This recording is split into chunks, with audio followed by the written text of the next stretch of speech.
के मैनेजमेंट हमारे साथ जुड़ गए हैं, संजय कुमार जी। वहाँ पे बाजार को एक थोड़ी सी चिंता सी आ रही है।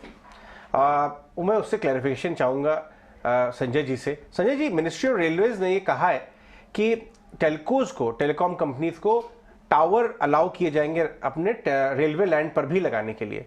लोगों को इस बात का थोड़ा कंफ्यूजन है, थोड़ी चिंताएं हैं। अगर आप बता सकें, अभी तक रेलटेल के पास एक्सक्लूसिविटी थी रेलवे लैंड पे इंस्टॉल करने की, टावर्स की, फाइबर ले करने की।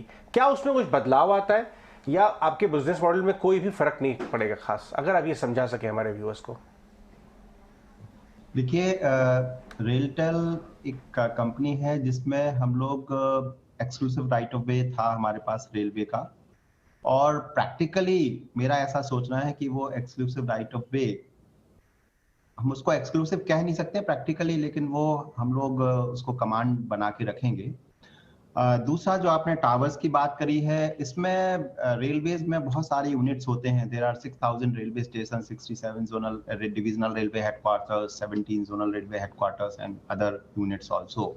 तो वहां पर सारे यूनिट्स के साथ, इंडिविजुअल के साथ आपको कोऑर्डिनेट करके चलना होगा। सो हम लोग, मेरा ऐसा मानना है कि हम रेलटेल के साथ ये जो टेलीकॉम ऑपरेटर्स अगर आना चाहेंगे तो वो बहुत वेलकम होगा। अदरवाइज हम लोग भी इन स्टेशनों पे टावर्स खड़े बनाने के लिए, 5G को सपोर्ट करने के लिए हमने ऑलरेडी शुरू कर दिया है काम। हमारी एक यूआई फ्लोट हो चुकी है, और प्राइवेट जो टेलकोज हैं, IP1 ऑपरेटर्स हैं, उनका अच्छा इंटरेस्ट भी दिखाई दे रहा है। तो मुझे ऐसा नहीं लगता है कि इससे हमें कोई चुनौती, कोई खास चुनौती देखने को मिलेगी इस सेक्टर के लिए, इस सेगमेंट में एटलीस्ट। आपने ये क्लैरिफिकेशन दिया, ये बहुत ज़रूरी है बाजार को बताना। अब आप मुझे बताएं, आपके जो थर्ड क्वार्टर नंबर्स आए हैं उसके बारे में। आपने अभी भी अपनी एबिटा गाइडेंस जो 20% की ग्रोथ पूरे साल के लिए, क्या वो स्टिक करते हैं? और मुझे ये भी बताते जाएं, हम लोग कुछ ही दूर हैं बजट से। अब रेलवेज भी बजट का पार्ट हो गया है, पहले रेल बजट अलग से आता था। और हम ये बात देख रहे हैं खास तौर पे कि सरकार रेलवेज को एक बहुत बड़े केपेक्स का व्हीकल बना रही है। उसके जरिए हर साइड में, आपका भी शायद प्रोजेक्ट कवच भी एक बड़ा एक्सपेंशन प्लान है। मुझे बताते जाइए कि क्या विजिबिलिटी है गवर्नमेंट के इतने, रेल मिनिस्ट्री के, आपकी कंपनी के इतने पुश से नेक्स्ट 3-4 साल की विजिबिलिटी क्या है? देखिए, पहले तो मैं आपको बताना चाहूंगा कि रेलटेल रेलवे पर बहुत ज्यादा निर्भर नहीं करती अपने बिजनेस के लिए। हमारा लगभग 22 से 24% बिजनेस जो है वो रेलवे से आता है। इसके अलावा जितना भी बिजनेस है वो हमारा या तो non railway, government PSUs, state governments, या इवन बिग टेक 4 कंपनियां भी हमारी क्लाइंट हैं, और रिटेल में भी हम लोग अच्छा खासा रेवेन्यू अर्न करते हैं।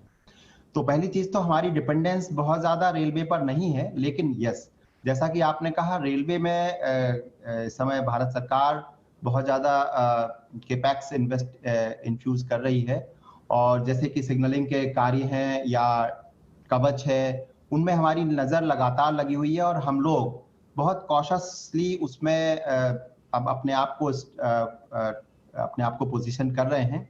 एंड आई एम श्योर कि हमको उसमें अच्छा बिजनेस मिलने की उम्मीद होगी ओवर नेक्स्ट 3 to 4 years। ठीक है संजय जी, बहुत बहुत शुक्रिया, थैंक यू वेरी मच। आज आपने समय दिया, अच्छा लगा आपसे बातचीत करके। और एक क्लैरिफिकेशन के लिए भी, जो अब आप बता रहे थे कि टावर रेलवे लाइन पे लगेंगे, एक्सक्लूसिविटी जाएगी नहीं जाएगी, उस पर क्लैरिफिकेशन जो आपने दिया उसके लिए बहुत शुक्रिया। थैंक यू वेरी मच आज समय देने